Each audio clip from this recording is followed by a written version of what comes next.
Sallallahu Alaihi Wasallam yang dalam 7 bulan ini akan selalu diperingati tentang kelahirannya, bukan ulang tahunnya, keputusan saya yang saya muliakan Bapak Ibu Hakim, kemudian Bapak Ibu pegawai maka masyarakat Aceh, baik di fungsional sudah maupun staf awal atau BPNP, mudah-mudahan teman-teman akan berubah status menjadi lebih baik.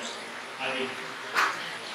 Sebenarnya di hari ini jatah yang akan mengisi program adalah kawan kita Sofia, namun karena sayangnya sedang dalam acara diklat, maka saya minta untuk bertukar jadwal sehingga diizinkan.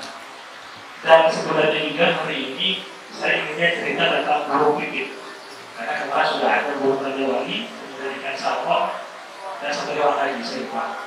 Namun karena minggu lalu diajak ngobrol oleh Pak Ketua, dimana kemarin diajak ngobrol oleh pegawai kita, dan tadi pagi disini kembali oleh Pak Yanto, saya jadi lebih tertarik untuk berbicara tentang belajar. Di sini mungkin ilmu saya, kapasitas saya sama dengan kata tadi, belajar. Masih dalam tahapan untuk belajar. Jadi mungkin hanya mengulang kaji atau menyampaikan apa yang sudah ada di teks HP maupun di internet untuk kita sama-sama ulang kaji kembali. Belajar kalau kita ketik di Google itu akan lahir sebuah ahli yang mengatakan bahwa perubahan seseorang dari yang peningkatan kualitas, baik kualitasnya dalam hal keilmuan, ilmu, atau keterampilan, atau kepribadian, atau hal lainnya dalam arti kata mungkin secara religi. Perbaikan ilmu itu, belajar itu dari hal yang sebelumnya dia mungkin tidak paham menjadi paham, dari yang sebelumnya belum tahu jadi lebih tahu, atau yang sebelumnya sudah tahu tapi diperdalam sehingga dia bisa menangkap falsafah dari apa yang dia belajar tadi. Saking pentingnya belajar ini, Nabi keluarkan 2 hadis. Hadis pertama korelasi, saya maaf nanti kalau ilmu ahli. Kalau artinya ya kan, menuntut ilmu itu dibebankan sejak dari mulai lahir hingga nanti ke yang lahat. Artinya kalau di dalam organisasi BI, kenapa disebut belajar Islam Indonesia? Karena mereka menganggap bahwa studies is never die.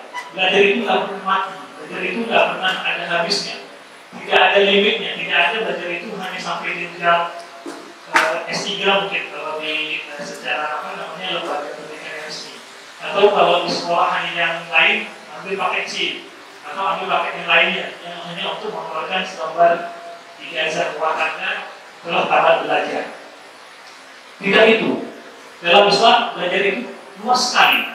Dari mulai baru lahir kita belajar untuk berjalan, belajar untuk berbicara, belajar untuk mengadaptasi diri kita terhadap lingkungan kita, siapa ibu kita, siapa orang tua kita, mengenal mana benda yang boleh dipegang, mana benda yang kalau dipegang akan panas dan sebagainya. Sehingga ketika kita mau meninggal pun kita juga masih dituntut untuk harus belajar. Apapun ilmunya, sepanjang itu untuk kebaikan. Kalau setelah Islam, belajar itu artinya kita memperbaiki kualitas diri dalam hal keagamaan, agar nanti ilmu yang kita punya ini bisa untuk mendukung peran ibadah kita. Satu ustaz pernah bilang bahwa kalau amal dilakukan tanpa ilmu, maka itu sia-sia. Kenapa? Karena kadang yang kita lakukan itu, misalnya kita sholat, tapi kita nggak tahu bacaan Al-Fatihahnya seperti apa yang sebenarnya. Maka sama saja dengan sholat tadi tidak selesai, tidak paripurna. Belajar begitu juga. Belajar ini secara umum berlaku di mana saja. Dan oleh karena itu Pak Ketua menginisiasi untuk membuat satu layanan musyawarah dan learning center. Sehingga ini sudah disebarkan oleh tim inovasi untuk digaungkan. Fasilitas itu sudah singgung balik-balik bahwa musyawarah kita ini akan menjadi pusat untuk pembelajaran. Bagi siapa saja. Karena belajar tadi tidak ada umur, tidak ada batasan. Tidak kira bahwa yuk karena sudah pindah dari Pemko ke Mahkamah tidak belajar lagi tentang kesehatan, tidak. Tidak kira bahwa Kak Taruna yang dulu yang berpikir secara BP tidak belajar lagi tentang administrasi sekretariat, tidak. Tidak kira lagi bahwa Pak Ketua yang sekarang sudah memimpin kantor ini tidak lagi belajar tentang BDIP misalnya, tidak juga. Maka Pak Ketua minta jadwal khusus untuk BDIP. Sehingga belajar ini kena ke semua kalangan, kena ke semua umur, tidak kenal batasan, tidak ada endingnya, tidak ada habisnya. Dan sebagai informasi juga bahwa kenapa sekarang diperbaharui jadwal untuk kultum yang sebenarnya boleh dibilang bukan kultum secara sebelumnya. Kultum nanti hanya akan ada di hari Jumat kalau di tempat tua. Bahwa di hari Jumat tadi yang akan memberikan kultum tadi bapak-bapak, ibu-ibu yang sudah memang kita paripurna dalam ilmunya tadi sudah taraf untuk memberikan ajaran kepada kita yang masih muda. Kalau misalnya Pak Yanto, beliau paham betul tentang konstruksi. Maka bisa jadi di hari Jumat nanti ketika Pak Yanto kultum itu tentang bagaimana konstruksi secara Islami. Bisa jadi. Atau Pak Ketua yang memang sedang hobi dengan konselor. Bisa jadi ketika Pak Ketua nanti akan tampil di hari Jumat mengisi kultum tentang hari Jumat untuk kita akan menginisiasi tentang bagaimana konseling secara Islami yang ada hubungannya dengan Al-Quran. Bisa jadi. Namun yang hari Senin hingga hari Kamis, saya contohnya, ini untuk kami-kami yang masih belajar untuk menuju tahap bapak-bapak tadi. Saya bikin seperti Pak Yanto. Sofian mungkin bikin seperti Pak Ketua. Atau Kiki mungkin bikin seperti Pak Mihan. Ilmunya mau sampai ke mereka. Di hari inilah, Senin sampai dengan Kamis, kami-kami ini diberi kesempatan untuk berdiri di depan ini, walaupun dengan kaki menekan, tangan tinggi, dan berbicara dengan lebih cepat. Untuk apa? Untuk membiasakan diri yang mungkin dulu di bangku SMA, mungkin dulu di bangku kuliah tidak ada forumnya. Yang mungkin dulu ketika ada daftar untuk tampil ke depan dalam pelatihan, selalu kita kabur.